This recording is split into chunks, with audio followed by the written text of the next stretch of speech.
Alright, I can't just glower at him. Let's not do that. Let's just tease him. I lowered my voice to imitate him. Oh, Aurelie, I'm so eternally grateful. You are the best that Heavenkind has to offer, and I'm so glad you helped me, fed me, and led me to where I needed to go. There, that is the best lowest voice I could do without damaging my voice. Where would I be without your immeasurable kindness? Thank you. Kerr coughed violently as he tried to respond and failed, and I continued. I feigned a sweet giggle and fluttered my fingers toward him. Oh, Kerr, it was nothing. You're welcome. After pounding his chest and swallowing loudly, Kerr tried to speak up. Pounding his chest? You're not King Kong? What? Before he could start, I stuffed the last portion of cheese into his mouth. I kept my hand there and we exchanged a meaningful look. That slap sounded like someone was spanked. I mean, not like I was putting cheese in someone else's mouth. His quizzical state softened and I took a step back. It's nothing. You finish eating. I'm going to take a quick walk. I stalked off before he could answer. Oh my god, that is quite pretty. I'm a sucker for water textures and it's definitely pretty. I mean, I'm not sure those reflections in the water are completely accurate, but it is quite pretty nonetheless. I approached the riverside, crouched down, and splashed my face with water, rubbing my forehead and cheeks. Then I inhaled deeply and ruffled my hair, carefully not to snag on my braid. Maybe I shouldn't have done that. A knight was supposed to be courteous, generous, kind, just honourable, and help those in need. And here I was struggling to maintain a calm demeanour. There was something about Kerr's attitude that always got me worked up. Okay, so knight in this universe means bring it. If someone's being a twat, you will smile and call yourself a twat. Well, that and him showing some gratitude would be nice, or was it wrong for me to seek it in the first place? I still have a long way to go before I'm like, Mum, how does she do it? I grabbed a flat, polished rock and stood up, throwing and catching it a few times while I wondered what to do next. That is a very round hand. So webbed webbed fingers. Like, webbed hands. Webbed hands. Awesome. She's from Norfolk. First things first. Kerr will return with me to Bury. We'll need to stock up on supplies and figure out where the altar is next. I tossed the rock up and caught it again. You've been doing that for quite a while now. Also, that's kind of flat there. That's just a circle when it's there. Does he expect me to travel with him the whole time? Or to Oliver? I wonder if I'm mentally prepared for this. Almost definitely not. Gripping the stone, I threw it into the water at an angle. It skipped a few times before disappearing completely. Where did you even get a stone? Where on earth did this stone come from? I don't see any. Oh. I bit my lip, not pleased with my 3-hop achievement. I could have probably got 7 rebounds on a good day. I should get back. I wonder if Kerr already got impatient and left. I was thinking the same thing. What the fuck is that? Just as I turned to leave, I heard a loud splash and immediately whirled around, unsheathing my sword. I angled my blade upwards and widened my stance. Oh my god. What the fuck is that? Did I just throw a rock at a dragon? Oh shit. Bursting from the water was a large serpent-like dragon with a translucent ridge down its back. It flapped with its wing-like fins, head extending beyond the shore. I grit my teeth, searching for a weak point, but kept my distance. Tightening my grasp on the sword, I looked the dragon directly in the eye. Just call Kerr over, he almost definitely knows the dragon. That's the point. It recoiled when it saw my weapon withdrawing its head, but made no further movements. It didn't appear to be hostile. I slowly sheathed my sword, but keeping a firm grip on its hilt. A mist formed around the dragon, and I stepped back, unsure whether to retreat or wait. Retreat. It seemed to vanish as the mist overtook it, and I squinted. Moments later, I spotted a rather hazy figure. I'm sorry. I'm so sorry. Oh my god. What it... Ears like that, come on. Sure, the other things could be ears put over someone like that. So I'm assuming Kerr is a rock dragon or something. Like a golem, but... Really? You don't look that impressive. I blinked as a lithe, heaven-kind person appeared before me. He had similar ears as the water dragon, so I could safely assume they were the one and the same. Yeah, and he just vanished and then appeared out of nowhere. He also had a brilliant teal-coloured hair, which I'd never seen before. He fidgeted with his hands and gave me an apologetic look. Oh, I didn't mean to frighten you. His wide eyes disarmed me completely. I could only wave my hands frantically to reassure him. Oh, no, it's fine. I didn't mean to threaten you with my sword. It's just sort of instinctive, and it's understandable you didn't know what my intentions were, and I probably looked intimidating. Intimidating?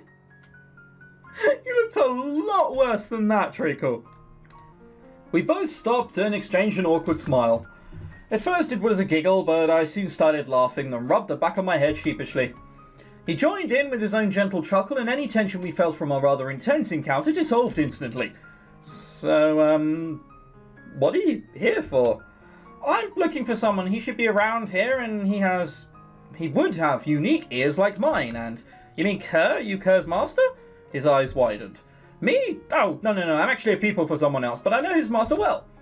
He raised his arms and glanced at the sleeves, tugging on them before inspecting the rest of his clothes. It was then I could see his long hair tumble over his shoulders, complete with a flowing purple ribbon. A flowing purple ribbon? Where? I can only see one where his elbow is. Oh well. You look fine. Oh, you even transformed with a braid already in place. That's cute. He grinned cheerfully, seemingly pleased with himself. I bet he doesn't even know what it is. Heaven Girl, there you are. I have a name. Kerr approached us petulantly and gave the new boy a supercilious glare. The boy balked slightly and glanced shyly away. I heard a large splash and came to check. Who are you? I'm Ilmari. We've met a few times. He's not going to have a clue who that is. Kerr gazed at him so intently that Ilmari squirmed uneasily. Why are you taking steps forward to him? Nope, don't know you. And he's crying. And how did you find me anyway, Elmara? Ilmari, I overheard our masters talking, and the Master Bedros mentioned you, so I... Kerr groaned loudly. Let me guess, they sent you. Sure, sent. They sent me to supervise your assignment. So, please take me with you. Kerr and I exchanged glances. Look, Ellie. Ilmari. It's not even that much of a difficult name to get right. Sure, Ilmara.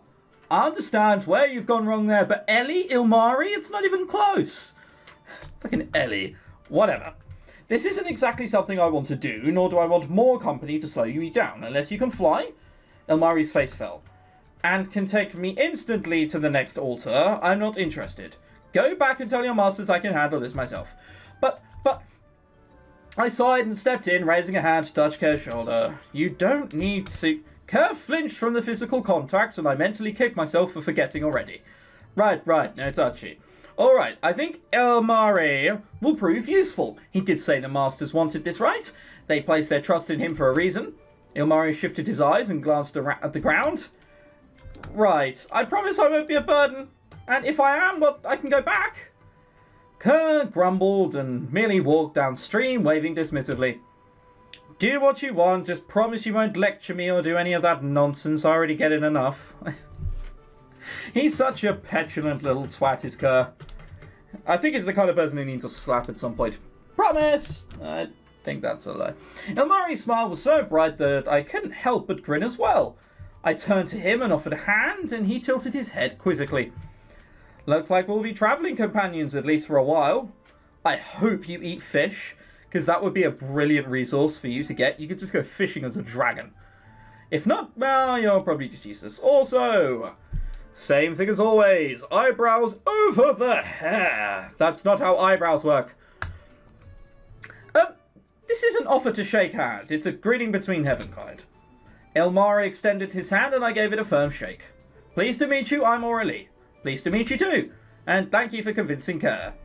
Thank you? Pardon? You have no idea how long I've been waiting to hear those words. I have a feeling that you and I will get along swimmingly. Swimmingly. Oh dear. That's a terrible pun. Well, I mean, now that we have a water dragon with us, I imagine the relationship between Kerr and I will now turn sub-zero. Okay, I'll stop the water pants. Swimmingly? He glanced back at the river, then chuckled. Is this heaven-kind humour? Something like that, but it usually elicits more groans than laughter. Come on, we should probably get going before Kerr decides to ditch both of us. I don't have any more food to lure him back. About food and heaven-kind needs, I've researched a bit, but I'm not completely familiar. Don't worry, my dad makes food for a living, so you'll learn a lot about it. We're going to be there for like half a day. It matters? Whatever. He nodded happily. With that, we quickened our pace before Kerr could yell at us in a hurry. I wonder how they'll react to entering a heaven-kind town. Probably badly. And they'll probably go prancing around shouting about how good dragons are. That's a fucking short chapter. It's like 20 minutes. Whatever. I don't even know how many chapters there are. I'm going to roll with 5. It's never like an odd number. It's a very pretty looking place. Although here seems incredibly blurred, and then you have very high definition houses. Peculiar. We arrived late afternoon. Berry was a small farming community nestled by the riverbank, perfectly situated between the larger cities. It had to be at least 3 dozen houses, many with their own farmland and sprawling orchards beyond the river. So it's a farm town and my dad's a baker. Right. Of course, it also had an inn for travellers, which was becoming more popular thanks to the improved roads. Ilmari seemed thrilled. That's more than thrilled, he has stars in his eyes. You should really go to a doctor and get that looked at. Gasping over every little thing while his eyes excitedly darted from one house to the next. Kerr simply rolled his eyes and remained withdrawn as we walked over to my family's house. I admit I was concerned their ears weren't exactly natural and Ilmari's hair colour... Ilmari's hair colour was striking even from a distance. There were a few people who passed and gave curious glances, but they were relaxed once I saw that I was accompanying the boys. Yeah, I'm like the sheriff, bitches. Move aside. You knew everyone in Berry, especially if you lived here for most of your life. When we reached the house, I monitored over to Amari and Kerr. Monitored over, motioned over. I was going to say, that makes no sense, what? Can you two wait here for a bit? I need to talk to my parents first. I can't just invite strangers in. Why not? Oh, I suppose one did have, like, no quarrel whatsoever with taking his top off. Is it some sort of heaven-kind formality? Yeah, formality, something like that. That's why it's important that you two don't wander off. Right. Yeah, I feel we're going to come back out and Kerr's not going to be there anymore. I mean it. I opened the door and closed it behind me, stepping into the cozy room. Mum, Dad? I hope they didn't leave to search for me. That would partially be my fault. Nope. Although, holy shit, this guy's a baker and check that sword out. There is no pissing around there at all. Aura? Mum! Ugh. She's not old enough to be my mum. She is not in her 40s. I was embracing in a tight hug.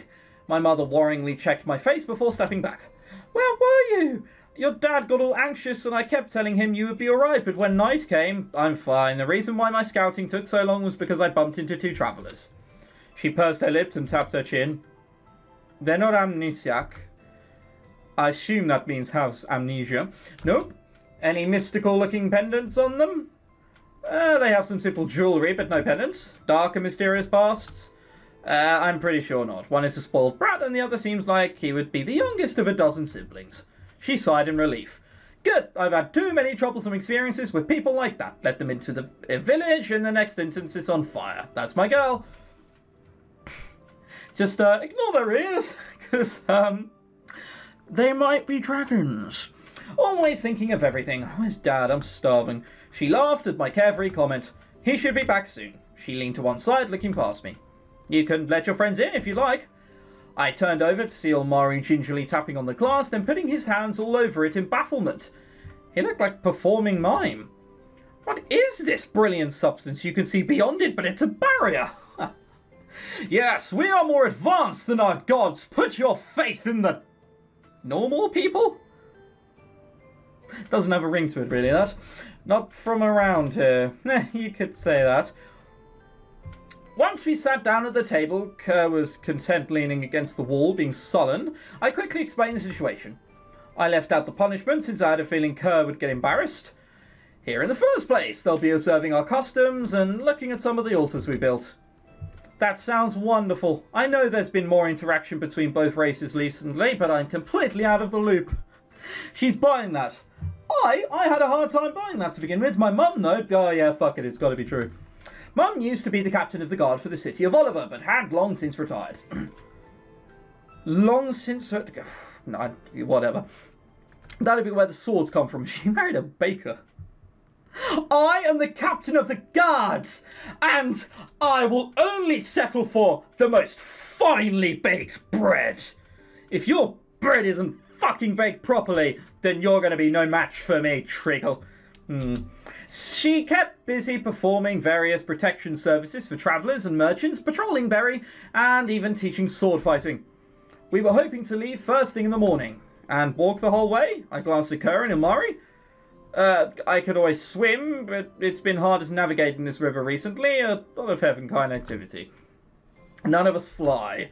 I guess we could always hire a coachman. How rich do you think we are? We live in a fucking farm town. Actually, there's a small group of merchants heading out for Oliver, and they won't leave until tomorrow afternoon. I'd initially offered my services, but if you think you can handle it... You mean it? I can arrange it right now. I'd love to know where she is. Is she just talking behind me? Up for the challenge, it'll be your first real job outside of Berry without me. Oh, we're going to be fucked. Of course, I'll protect them to the best of my ability. No! Stop being an American about it! You won't protect them to the best of your ability. You will protect them outright or not at all. She laughed at my enthusiasm and excused herself, letting the males know that they were welcome to stay overnight. I grinned and pumped a fist into the air. I feel like this is my first step into real knighthood. Please don't do that with your eyes. A knighthood? Well, probably more like a mercenary. You get hired to protect people and make sure they arrive at their destination safely. And that's a good thing. That way we can get to Oliver and earn a little money. However, if I could ask my mum something later, then I'd really be a knight. I could have left for Oliver any time, but I needed something important first. I was probably grinning like an idiot, but I didn't care. Well, Kerr looks unamused and Ilmari doesn't look like he knows what's going on. When I heard the door open, I knew it was my dad and immediately jumped up. Mum was likely on her late patrols again and probably won't be back for a while. You two are probably hungry. Is there anything you'd like to eat? By the way, Dad, these are two people you're going to be feeding for the next couple of days. Well, I'm open to anything. I've never tried Heavenkind Cood before. We'll try our best to make something you like. Ilmari, Kerr? He was pondering at first and then reluctantly looked up. Yes? Those, the one that had the apple slices on it. Oh, you fucking like it now, don't you? Oh, apple tarts, of course. Pastries are pretty much my dad's speciality. He'll make some for you. So presumptuous. The smallest of smiles appeared on Kerr's face, but it quickly vanished. At least there was something Heavenkind related that he enjoyed. Not the food, not the hospitality, not a glorious vistas and amazing new materials. No, it's, small treats in food form. Our meal was pleasant, and I was surprised that my dad even got Kerr to say more than a few lines. My dad always had a way of winning over people through his cooking. Yep, he can do that. Ilmari found our eating traditions extremely complicated. What with all the dishes and utensils used, but getting drawn to the windows again. Oh, sand! Oh dear. If I ever let him loose in a stained glass church... I snorted behind my cup thinking about it. When Mum returned, I pulled her away from the group for a private chat. Is it all arranged so I'll be able to guard the carriage tomorrow? Yes. Then, since I'm going to Oliver anyway, can you write a letter recommending me for knighthood? You're... Well, she's definitely not going to write you one if you ask like that. In Oliver, there was this... Yeah, look, the smile dropped off her face immediately. Hang on, look. Smile! Oh. In Oliver, there was a special guild for knights. People trained by Reverend Knights could be endorsed to serve under the Sun and Moon Council. If I was going to Oliver now, this would be the perfect opportunity to join them. With Mum's name, they would not refuse me. If anything, they'd usher me in with open arms. My mum sighed and rubbed her forehead, already tired of the persistent conversation. Honestly, Aura, I don't think you're ready and mature enough to... I'm ready! Not only that, but I could help Kerr, help the Dragonkind better. Please! She chuckled weakly, and I could tell she was still firm in her decision. Look, I'll think about it. For now, you can assist Kerr and Ilmari just fine without the rank. I was going to say, like, If we get there and I've done a terrible job of protecting the carriage... I gave her a petulant look but gave in. All right, I'm glad you're at least considering it. Thanks, Mum. I returned with the others who were finishing up with their meal. As I gathered the dishes, Dad glanced towards the stairs. Will you be spending the night here? You've already done so much for us. We also prefer more spacious places. We'll be fine. Outside! Outside! Okay, so Ilmari's going to sleep in a river, no doubt. Where is Mr. Kerr going to be sleeping? You sure? Do you see us living in these things? Not really. We still have some time before it gets dark. I can show you around the town if you'd like. Ilmari brightened immediately while Kerr sighed. I'll go. Pass. Weren't you ordered to learn more about Heavenkind? You could just summarize it for me. I'm more about finding the altars. Which are locations you should visit after you learn. That's right, you teach him. You tell him, Ilmari. Even though you're probably going to get flattened for saying things like that. Let sleeping dragons lie, Ilmari. We can have fun without Crabapple sulking along. Crabapple? I grabbed Ilmari's hand and led him outside, deciding to show off the orchids the town specialised in. He's going to love it. As we walked down the road, we passed a farmhouse where 4 children were running around playing tag. When one spotted us, he waved, and the other 3 eagerly scampered towards us. Aura, come play! Another time chase. A dragon is going to play tag. It's going to be an unfair advantage. Got you from 20 feet away! The youngest sibling crept forward and gazed at Ilmari curiously. Your ears are funny. Is that a bad thing? Not at all. They're really cute, don't you think, Heather? She giggled. They look like butterflies. Nah. The children prodded at Ilmari and ran around until their mother called them back, although I did not expect that. Ilmari seemed to have enjoyed himself. How sweet! Yeah, they're all siblings, so they play together a lot. He blinked blankly before gasping. Siblings? They're all related! Yes, it's not uncommon to have large families here, although I'm an only child myself. What about you? I guess you were like the youngest of a dozen. He gave a sheepish chuckle. No, I'm an only child. It's extremely rare for dragonkind to have siblings. I don't think I've met one that had more than 2. That's a lot, though, still. He tilted his head and glanced at me hesitantly as if pondering something. Then for mating season, is it... Mating season. Yeah, that doesn't quite work the same way. We don't just gather in like the town square and masturbate over one another.